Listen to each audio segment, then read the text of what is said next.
restoring Illinois to greatness. This is Illinois Rising, presented by the Illinois Policy Institute and hosted by AM 560's Dan Proft.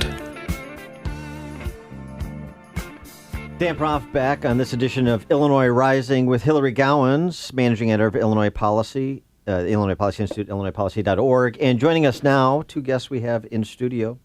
One is Fred Long. He's the Vice President of Development and Government Affairs at UCAN. And Brian Walker is a UCAN board member. And UCAN is a Chicago-based nonprofit that serves 10,000 at-risk children, youth, families across Illinois via more than 30 programs annually. And gentlemen, thank you for joining us. Appreciate it. This is a poignant topic, a salient topic because of the state of affairs with funding of social services in Illinois, but also because of Illinois' job climate. There was a study that was just released a month ago, Economic Policy Institute, which is actually a left-leaning think tank. Illinois, in the fourth quarter of last year, was the worst state in the nation for black employment, 13% black unemployment in the state of Illinois. And obviously, as you go down age demographics, the numbers get even worse. So, Fred, why don't we start with you, since you're on the programmatic side. You're dealing with trying to help people on a daily basis. Explain kind of some of the challenges and maybe why, from your perspective, the challenges are more pronounced in places like Chicago and Illinois than perhaps in other states. Well, thanks for having me first. I really feel good being here.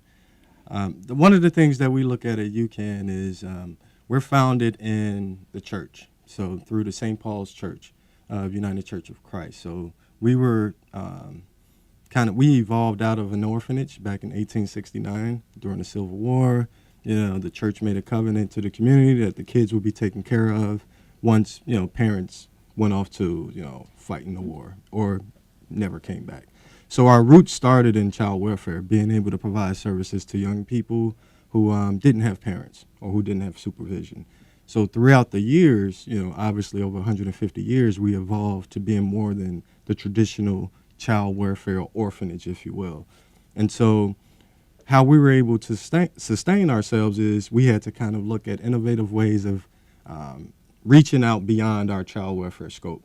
And part of that led us into more community-based programming, which when you go into communities in Chicago that are underserved and underprivileged, the education and poverty, all of these kind of the symptomologies of what we see now as it relates to jobs and things like that really led us to start to delve into this work of working with young people in communities that aren't traditionally of DCFS or Department of Human Services. And so one of the things that we've seen going into the communities is that they're all different.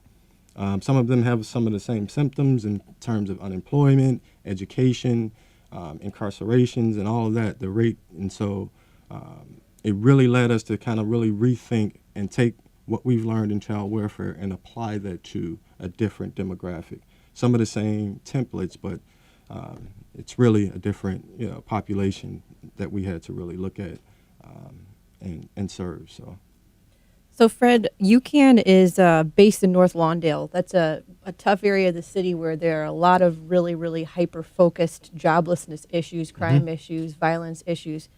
Crime and violence is up, jobs are down. So what kind of help do you give kids who are facing these kinds of struggles in the city? Well, one of the things that we're working on now is constructing a $40 million campus, our headquarters and a program service center in the North Lawndale community, which you just explained some of the profile of that community. And one of the things that we're trying to do, when we were going into the community, a lot of folks didn't want us there because, we were seen as a child welfare agency, as this, if you will, that's juvenile, delinquent detention. You're going to be bringing young people to problems, to an environment that's already ridiculed with an amir of problems. So one of the things we had to do is make sure that we had to re-communicate who we are and what we did.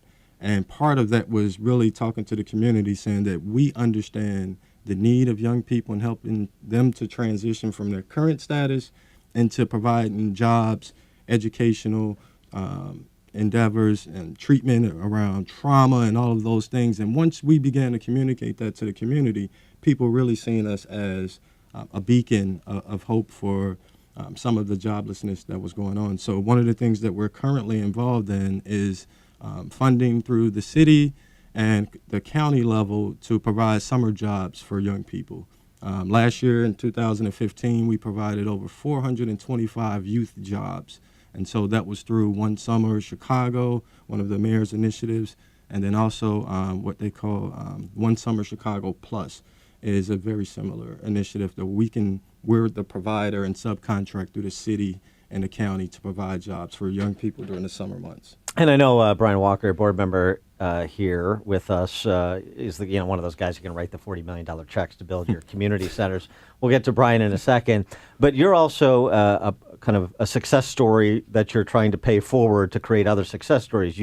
I think you were born in Elk Gardens, right? Yes. And so you didn't have the fortunate son upbringing. So tell us a little bit about your story and kind of how it relates to the work that you and others who did go on to be successful in life, how you're trying to pay that forward. Well, my father was a Vietnam veteran, and my mother was a parent of 9 children. So I have 8 siblings, and we grew up in Elk Gardens, which is one of the first community project entities in the country, and it was really constructed for veterans who were coming home from the Vietnam War for housing purposes. And back in the early 1980s, when crack cocaine hit the streets, it really ravaged a lot of communities, and our communities were one, and my family, particularly my parents, were, they kind of fell into that whirlwind of drugs, which led us into the child welfare system, particularly DCFS. So I was taken from my mother. She lost custody of her kids,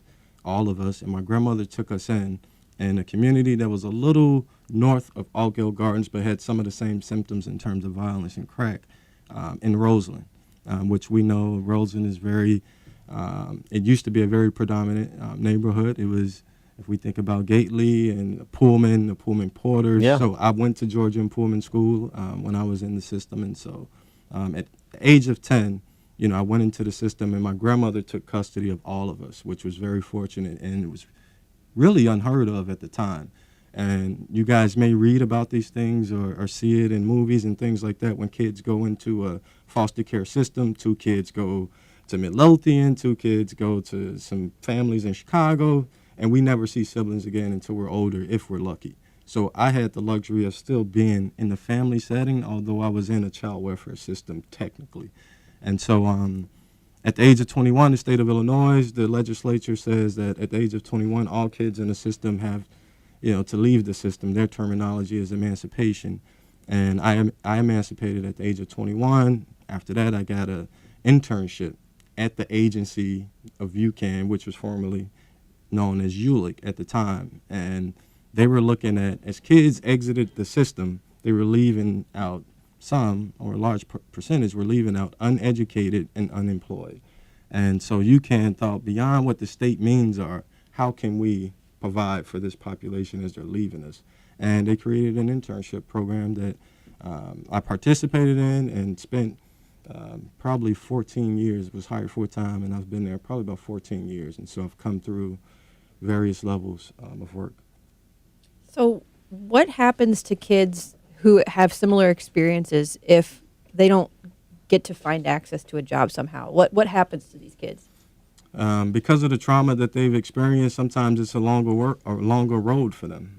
Not everybody gets the chance to have an internship or have a caring adult in their lives once they enter into these systems, and it's hard for them to create relationships, meaningful relationships with folks that they're just coming into grips with. So, then if I just met you, it'll be hard for me, growing up in care, you probably could have my best interest, but it would be hard for me to trust you. Right. As a young person, because I had been let down by adults. So we see that a lot. So there's a lot of relationship issues, a lot of attachment issues. We have what we call a clinical philosophy at UCAN that talks about attachment and all of these things that you have to really look at from a clinician perspective in terms of helping people move from one spot to the other. We're talking to Fred Long and Brian Walker from UCAN. When we come back, I want to delve a little bit deeper into maybe some of these root causes that UCAN tries to treat at the symptomatic level and what we can do at the root cause level. we will discuss on this edition of Illinois Rising. Dan Proft, Hillary Gowans from Illinois Policy Institute, back after this. Now, more of Illinois Rising, presented by the Illinois Policy Institute, the only show directly addressing the problems and solutions for Illinois. Now, from AM 560, here's Dan Proft. Dan Proft back with Hillary Gowans from the Illinois Policy Institute, managing editor there. And we're talking to Fred Long, the Vice President of Development and Government Affairs at UCAN, and Brian Walker, who is a UCAN board member. And again, UCAN, a Chicago-based nonprofit that serves thousands of at-risk youth in the city of Chicago. And Brian, you're a successful PR executive. You run your own company, entrepreneur. What was it that prompted you to get involved with UCAN and try and facilitate some of the work that Fred is doing on a daily basis?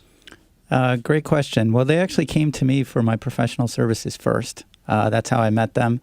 And I was stunned by the fact that you had an organization that had been around since before the Great Chicago Fire, but really nobody had heard of. So they hired me to help them with some of their brand and marketing strategy, get a better sense of how they could inform and educate people like myself, people like you, people like Hillary that maybe don't know who they are, but could help them in different ways and open up new avenues for them. So I did some work with them for a couple of years, and then after that they asked me to sit on the board. And I'll never forget the first time that I actually was out at UCAN. I actually met Fred at a program called Project Visible Man, which is where they work with at-risk young men who don't have a male presence in the home, which I later found out that the state disincentivizes households for not having that male in the home. But it was an issue where they were trying to make a difference and have meaningful program and a constant presence to keep these kids out of trouble. And what was really fascinating to me is, like Fred, we both have young children. I only live a few miles from North Lawndale, but it might as well be a different world. Right. And I think too many people look at what happens there as that's not my problem. But as I think we're seeing through some of the numbers and through some of the violence that literally just happened this week, it's everyone's problem. Well, so let's talk about the numbers a little bit. We mentioned black unemployment, worst in the nation in Illinois. Chicago, obviously, even more pronounced than the state in general. We've got murders up 65% in the city of Chicago year over year. Shootings up 78%. CPS is, Chicago Public School System, is bankrupt financially, morally, and in every other way. And so how do we get out of this vicious cycle of failed civic institutions and, to your point, Brian, disintegrating family structures? It seems like we're kind of trying to treat all of the wounds, but we're not maybe doing as much as we could on the prevention side so people don't get wounded in the first place. And I wonder how UCAN approaches these problems. I know you can't, you don't have a panacea for all the world's ills, but more work on the prevention side to steer people away from some of these destructive choices. Right. That's one of the things that our CEO, Tom Vandenberg, has been working on for quite some time now, really changing the ideology around shifting those funds on the back end to the front end. You know, we see it on the back end in the Department of Corrections. We see it, in special education, the cost of that. And so we've really put together some business principles around affordability of transitioning that funding mechanism towards the prevention work. Now, when we decided to move into North Lawndale, it's $40 million, nice, big, beautiful campus. But, what good is it if we're not kind of helping the community in terms of what the ills are in that community specifically? So one of the things we said, part of this capital campaign that we wanted to construct this facility is, yes, we want to construct it so that we can have a program service center to kind of provide services.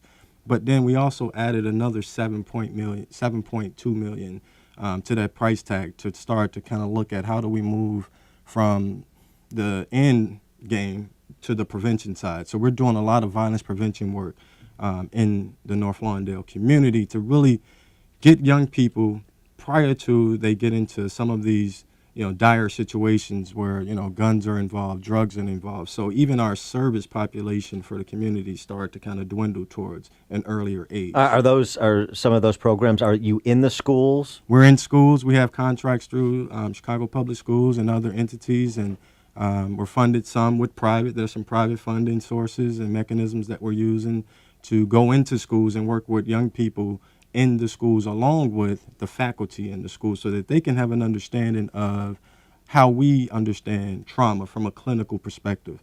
You see a young person acting out in school, the first thing teachers and educators and academia does is say that that's a social issue that my education or expertise isn't well versed in. So what do? We send them to the principal's office. And if you look at explosions, they were very high, probably about 5 or 10 years ago. Chicago Public Schools understood that that's not the way to do it, to kind of get kids where they need to be. So we really have to look at some of the social emotional learning aspects of academia. So you're talking about prevention. What sort of tools are you arming kids with? You talked about jobs. Maybe expand on some of the other programs that you offer. Yeah, so we offer a lot of male mentoring programs for young men of color specifically, and also young women of color. And Brian alluded to one of them, Project Visible Man, because we used to have funding at the federal level to really work in schools and do a lot of the after the fact service. But one of the things we're seeing is that what we're seeing in the schools is that a lot of young ladies would participate, and the young boys and young men in those situations were just totally disengaged. So we had to take a step back and understand we have to service that population in a very unique way, in a very different and real way. And so we put together programs that would address some of those symptoms that we talked about, specifically with African American men and boys. And that really kind of took off for us. So that's one program that is showing signs of success and perhaps should be scaled. Correct. In the social service provider space, the wraparound services space, there's a lot of players. What are some things that you've seen in terms of programs, best intentions, I concede the point, but programs where there's been a lot of money and a lot of focus and a lot of political support, but not much in terms of the way of results? Where are we doing things we shouldn't be doing and redirecting resources? Divest over here, this isn't working. Invest over here, like in like Project Visible Man, things that are working. Yeah, right now, if we look at it from a funding mechanism, a lot of foundations, private individuals, and the state as well are really driving towards what they call budgeting for results and all of these different systems to really look at evaluation tools to see what's working. 10, 20 years ago, funding was rampant, of social services, and now it's a little bit more dire, and you have to really kind of prove yourself in this, if you will. And so all of UCAN's programs now really operate under the sense if it doesn't make fiscal sense, then it can be the best intentions in the world. We would not go forward in those endeavors. So that we make sure that, what we're doing is something that is very meaningful, but then also it makes business sense. And that's really how we've been able to sustain ourselves for a period of time. So, Fred, you were talking about community earlier. I want to get back to talking about the community because, like you said, UCAN is in North Lawndale, actually really close to the original Sears Tower. Correct. And you're sort of in this vast wasteland of what used to be this manufacturing hub where people who may be now partaking of your services used to be able to get jobs. So talk about the community. What is the community suffering from, and how are you trying to help them? I don't even think I'll do it a good job just giving my personal perspective. I think there's an array of things that happen to that community specifically that results in what we see in that community today. I.e. the Sears Roebuck Company, was this big manufacturing, anybody in here shopped at the old Sears catalog, back in the days. So that was the hub of Chicago, if you will, in terms of manufacturing jobs. 20,000 people came to that neighborhood, North Lawndale, every day and worked there before they took the Sears Tower from there and took it downtown. So when that happened, all of those jobs left as well. And so when you don't have that, then you kind of tie into when Martin Luther King walked those streets back in the 60s, and there was they burned a lot of that area down, for protests and all of that stuff. And so ever since some of those things, there's some major sea changes that happened that really shows its face today. And one of the things why we decided to move there is that we looked at who do we serve. We're currently located up in the northwest part of Chicago, near Gordon Tech and Lane Tech High School, right off Addison, near the Cubs, a little west of the Wrigley Field. And if we look at that community, where we were being housed and providing services, it didn't reflect who we were serving. Yeah, all those frat kids live out there. Yeah, it just they don't didn't- need the services as Yeah, much. exactly. It didn't Yeah. reflect, and so we decided, and we looked at, we got a geo map through the Department of Children and Family Service to look at where do most of the hotline calls come from for any acts of an abuse and neglect. And once we looked at this map, we seen a lot of the calls came from the North Lawndale community or around it. And so we decided, because what the state does, in a sense, the Department of Corrections, they take people out into suburban, rural areas. There's an economic, as we should be familiar with, there's an economic incentive for having these facilities in certain rural areas. There's jobs and all these things attached to it. So the idea, the theory was, if something has negatively happened, take people out of their communities and disenfranchise them from their families. We want to do the total opposite. So we decided, look, we're going to move to where we believe these issues are happening. Very bold, very innovative as well. And Brian, speaking of the state and state finances, the backlog of bills, social service providers cutting budgets, cutting staff, some closing their doors, what's UCAN's kind of approach to dealing with the new financial reality in Illinois and trying to perhaps make up through private funding what you're not going to be able to anticipate from the state anymore? Yeah, I think a lot of it has to do with better informing people of who UCAN is. As I mentioned earlier, it's shocking how nobody really knows who they are, yet they've been around for so long. And really figuring out ways to do a better job of communicating that and going after private sector dollars, foundation dollars.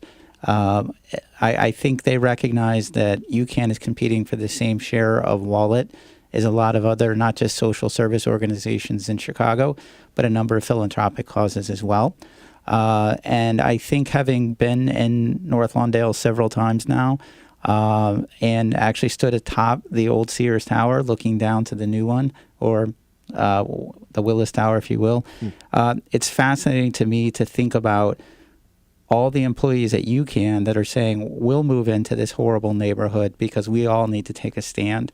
And I think trying to build off of that and make other people understand that if we don't fix the problems in North Lawndale and other parts of the city, if we don't give opportunity, if we don't reallocate some of our resources, it will be a cancer, and it will grow and it will grow and it will grow.